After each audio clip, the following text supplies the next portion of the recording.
అమ్మ నమస్తే, మీ పేరమ్మా? నా పేరు అమీనా అండి. అమ్మ, మరి నిన్న మహానాడు వేదికగా మహిళలకి 33% రిజర్వేషన్ కింద కల్పించడం అసలు ఎలా ఫీల్ అవుతున్నారు ఒక మహిళగా? దాని మీద మీ ఒపీనియన్ ఏంటి? చాలా మంచి పని చేశారండి.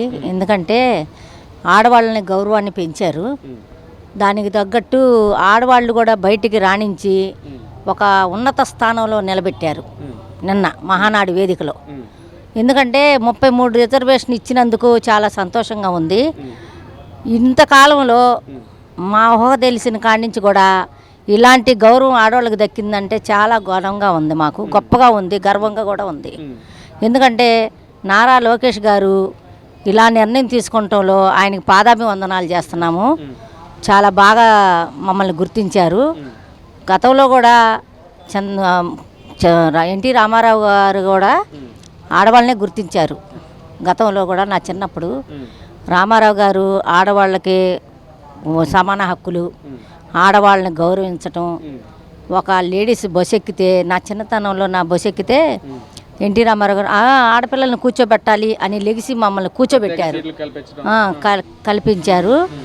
ఆ రోజు చేసిన గౌరవం కూడా ఈ రోజు దాకా నిలబడిందంటే మాకు చాలా ఆనందంగా ఉంది.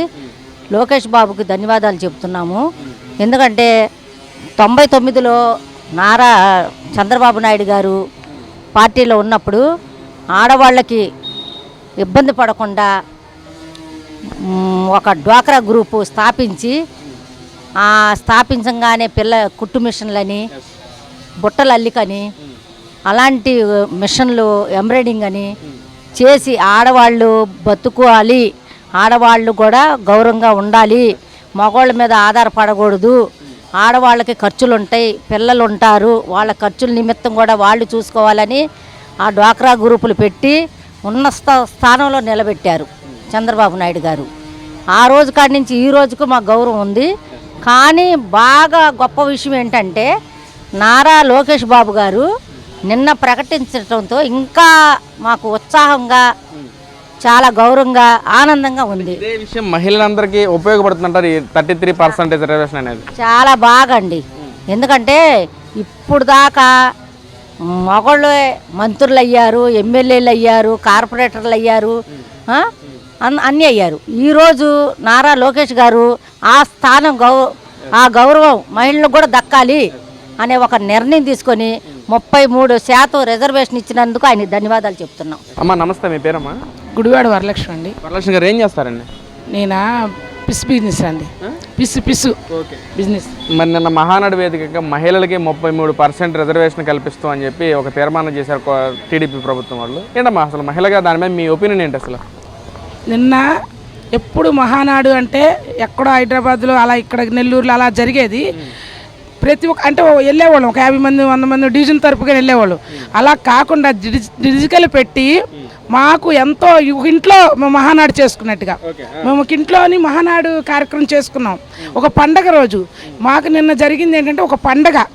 సంక్రాంతి హిందువులు చేసుకుంటారు, ముస్లిమ్స్ రంజాన్ బక్రీద్ చేసుకుంటారు, మరి క్రిస్టియన్స్ అది చేసుకుంటారు, అలా చేసుకుంటారు కదా.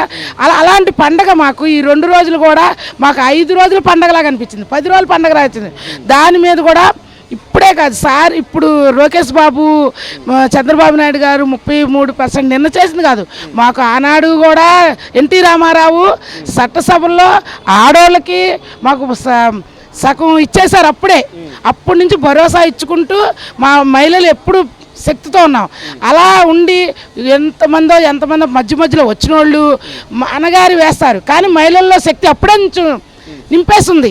ఆ శక్తి ఇంకా పుంజుకోవడానికి ఇంకా ఈ కుటుంబం, నారా వారి కుటుంబం ఎప్పటికీ మహిళలు ఒక ఓటేసే వ్యక్తే కాకుండా మహిళలు ఉన్న స్థాయిలో నిలబెట్టడం ఈరోజు ఈ ప్రభుత్వం వచ్చిన తర్వాత ఎలా ఉందమ్మా అసలు? అంటే తన కాళ్ళ మీద తనే నిలబడేలాగా చేయటం ఎలా ఉందంటారు? అదే తన కాళ్ళ మీద ఇప్పుడు నేనున్నానండి, వ్యాపారం చేసుకుని నా కుటుంబాన్ని అభివృద్ధి చేసుకుంటూ ఉంటాను. అలా ప్రతి ఒక్కరు కూడా స్త్రీ అంటే మన స్త్రీ శక్తి పథకం పెట్టారు. బస్సులో పెట్టారంటే ఒక మహిళ వెళ్ళి ఒక 10,000 తెచ్చుకుంటుంది. ఆ 10,000 ఒక 5,000 ఆటో ఖర్చులు కానీ బస్సు ఖర్చులు ఇలా అయిపోతాయి. అలా కాకుండా 10,000 మిగులుతున్నాయి. శ్రీశక్తి పథకంలో ఒక బస్సే ముందు బస్సు, ఆ తర్వాత గ్యాస్ బండ్లు, ప్రతి ఒక్కడు కూడాను అది స్త్రీలకు ఉపయోగపడేదే. ఇది ఈ టీడీపీ ప్రభుత్వం అన్నది మహిళలకి ప్రధాన పీట.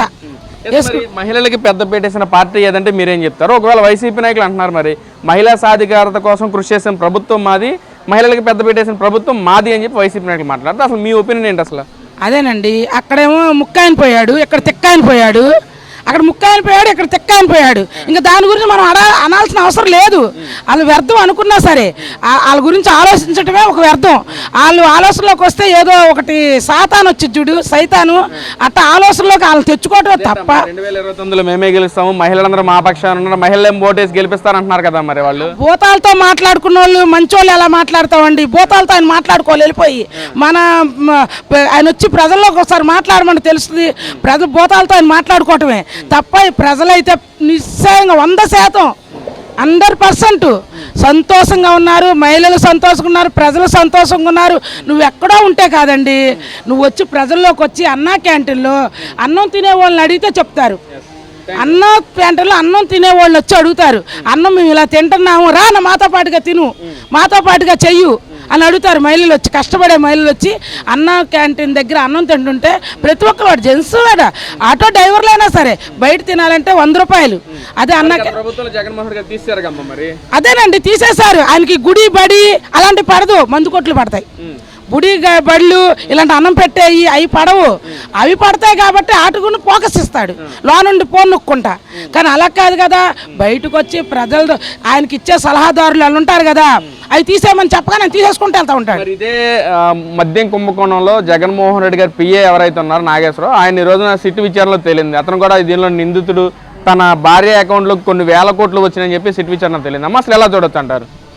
అసలు ఇంకెందుకులేండి, ఇప్పుడు సావులు చూసారుగా, ఇప్పుడు తగ్గిపోయినాయిగా. ఇప్పుడు మరి అవి ఉండాలి కదా, ప్రతి ఒక్కరు తాగి చచ్చిపోవటం. అది అవి చేసే ఆ తిక్కది తీసుకొచ్చే పాడైపోయినవి తీసుకొచ్చే జనాల్ని 30 సంవత్సరాలుగా చనిపోయారండి చాలామంది, రికార్డులే ఉన్నాయి. ప్రతి ఒక్క యువతి కూడా 30 సంవత్సరాలేనే 30 సంవత్సరాలు చనిపోయిన వాళ్ళు ఉన్నాయి ఆ ప్రభుత్వంలో. ఈ ప్రభుత్వంలో ఎవరు కూడా చనిపోవటాలు అలాంటివి ఏమీ లేవండి. 33% కల్పించడం సంతోషంగా ఉన్నారు. అయితే చాలా చాలా 100% మహిళలు ప్రతి ఒక్కరు కూడాను ప్రతి ఒక్క హర్షణ చేస్తున్నారు. లోకేష్ బాబు గారికి మా ధన్యవాదాలు.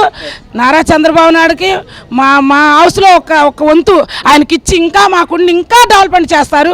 మాకు తెలుసు, ఎందుకంటే రేపు వచ్చిన రథసారథి కూడా మాకు నారా లోకేష్ బాబు ఉన్నారని ధైర్యం. మా పిల్లలకి నారా లోకేష్ బాబు ఉన్నారు. రేపొద్దున మన ఐటీ రంగంలో కానివ్వండి, బాబు గారు లెజెండ్ ఏంటంటే ఆయన చిన్నపిల్లోడు ఉన్న అంత తెలివితేటలు కల ఆయన. అలాంటి ఆ తెలివితేటలే ఈ బిడ్డకు కూడా వచ్చినాయి. అలా మా మనవాళ్ళు మనవరాలు కూడా ఉంటారని మేము అలా ఉంటుంది. రేపు పొద్దున ఉద్యోగాలకే కానీ చదువులకే కానీ ప్రతి ఒక్క దాంట్లో ఆ భరోసా ఇచ్చుకుంటూ ప్రతి ఒక్కరు కూడా సంతోషంగా ఉన్నారండి. ఈ సంతోషం సమయంలో ఎవరినో గుర్తు చేసుకొని దరిద్రుల్ని మనం తెచ్చుకోవటం ఎందుకు?